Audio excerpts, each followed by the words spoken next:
Assalamualaikum warahmatullahi wabarakatuh. Sebelumnya, perkenalkan nama saya Nur Intan Permatasari dengan NIM 192231071 dari kelas 5B.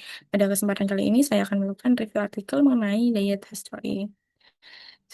Nah, yang pertama ada pendahuluan. Survei konsumsi gizi sendiri merupakan sebuah kegiatan pengukuran konsumsi makanan baik secara individu maupun kelompok dengan menggunakan metode yang sistematis dalam menilai dan mengevaluasi asupan gizi.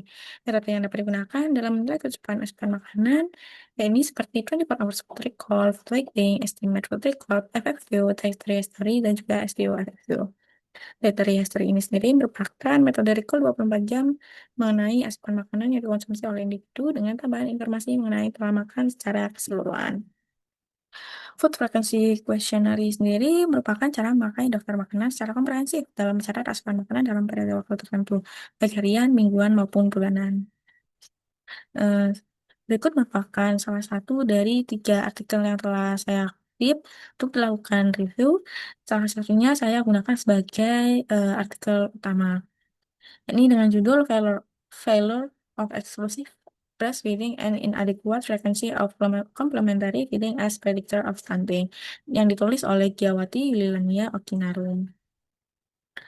Tujuan dari dilakukannya penelitian dalam artikel utama tersebut yaitu untuk mengetahui hubungan pemberian ASI eksklusif dan frekuensi pemberian MPASI dengan kejadian stunting pada anak usia 12 hingga 24 bulan. Metode penelitian yang digunakan sendiri yakni penelitian ini dilakukan secara observasional analitik dengan desain case control yang dilakukan pada 80 anak yang antaranya 40 anak stunting dan juga 40 anak normal di Sleman, Yogyakarta. Teknik pengambilan sampel sendiri menggunakan stratified random sampling dengan instrumen kuesioner validasi ASI eksklusif dan MPASI, wawancara, pengukuran antropometri yaitu TB-RO. Kemudian untuk hasil dan juga analisis dari penelitian tersebut, yakni data dianalisis menggunakan regresi logistik berganda untuk melihat faktor dominan prediktor stunting.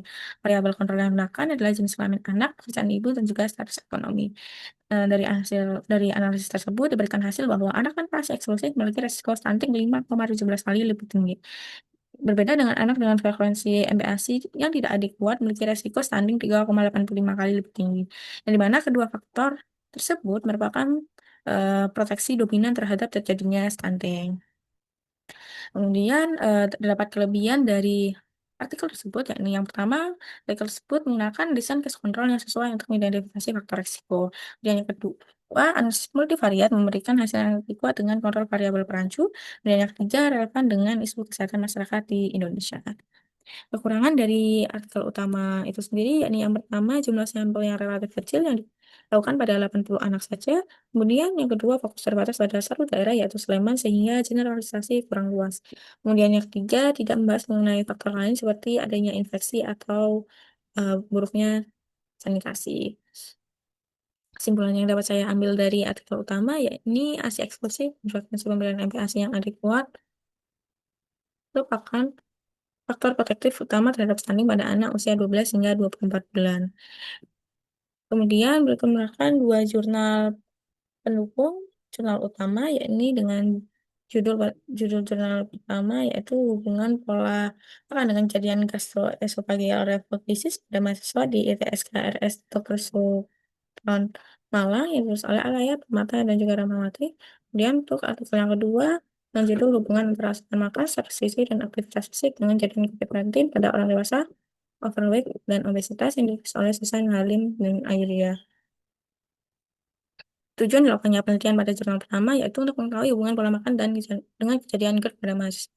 Namun untuk jurnal kedua, penelitian tersebut dilakukan untuk menganalisis hubungan asupan makan, status gizi, dan aktivitas fisik dengan kejadian COVID-19 pada orang dewasa, overweight, dan obesitas di Kota Jambi. Metode yang dilakukan pada penelitian di jurnal pertama yakni dengan studi kuantitatif relatif non eksperimental dengan desain cross-sectional yang dilakukan pada 75 mahasiswa tingkat akhir dengan instrumen GERD-Q dan DHQ. Analisis yang dilakukan dengan analisis uji Spearman rank. Sedangkan pada jurnal kedua, penelitian dilakukan secara kuantitatif dengan desain cross-sectional dengan sampel 156 responden pada rentang 18 hingga 65 tahun. Instrumen yang digunakan yakni SQ, FFQ, CBAQ, dan kuesioner secara terstruktur. Analisisnya dilakukan dengan menggunakan uji chi-square. Berikut merupakan hasil dan juga analisisnya. Untuk jurnal pertama, analisis yang diberikan yakni uji korelasi eksperimen, validitas, dan realitasnya instrumen telah diuji sebelumnya dengan transfer alfa lebih besar dari 0,88. Sedangkan pada jurnal kedua, ini 78,2% responden memiliki asupan makanan lebih tinggi dari rekomendasi, 82,1% mengalami obesitas, 19,2% pernah mengalami COVID-19. Yang dimana ketiga hal tersebut tidak memiliki hubungan signifikan antara diet sisi aktivitas fisik dengan COVID-19. Untuk hasil dari analisis tersebut, yang pertama, untuk 40% mahasiswa mengalami GERD, 42,67% mahasiswa di pola makan yang buruk. Eh, Dari kedua hasil tersebut, ternyata dapat hubungan secara signifikan sehingga memberikan kekuatan korelasi yang kuat. Sedangkan untuk jurnal kedua, COVID-19 ditemukan lebih banyak pada responden obesitas dengan asupan berlebih, tapi tidak signifikan. Kemudian yang kedua, aktivitas fisik juga tidak memiliki hubungan secara signifikan. Kemudian kelebihan dari artikel pendukung yang saya kutip, yakni yang pada artikel pertama menggunakan instrumen secara terstandar, kemudian yang kedua analisis statistik kuat dengan uji korelasi. Namun pada jurnal kedua, kelebihan yang diberikan yakni sampel lebih besar dengan menggunakan efek terstandar dan juga relevan dengan isu pandemi. Namun terdapat kekurangan pada jurnal pertama yakni jumlah sampel yang kecil dan terbatas pada satu fakultas. Kemudian yang kedua tidak membahas faktor stres akademik lebih detail. Sedangkan pada jurnal kedua hasil tidak diberikan secara signifikan yang kemungkinan adanya faktor perancu. Dan yang kedua responden dominan usia muda sehingga terjadi bias populasi. Dan yang ketiga hanya dilakukan pada satu kota yaitu Jambi. Dapat poin pembanding antara jurnal pendukung dengan jurnal utama, yakni untuk jurnal pertama dengan jurnal utama, yakni sama-sama menggunakan diet story untuk menilai pola makan. Kemudian yang kedua, jurnal utama meneliti anak dengan kondisi stunting, namun pada jurnal pendukung meneliti mahasiswa dengan kondisi GERD. Keduanya menunjukkan bahwa pola makan berhubungan erat dengan status kesehatan.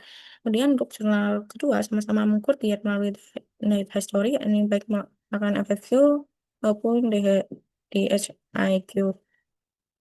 Kemudian untuk jurnal utama fokus pada malnutrisi dan juga stunting anak, namun pada jurnal ini berfokus pada asupan berlebih dan juga obesitas dewasa pada orang dewasa. Kemudian untuk perbedaan konteks, yaitu pada jurnal utama membahas mengenai anti-nutrition, namun pada jurnal kedua membahas mengenai over-nutrition. Kemudian yang terakhir, kedua jurnal tersebut sama-sama menegaskan pentingnya riwayat diet terhadap kerentanan penyakit.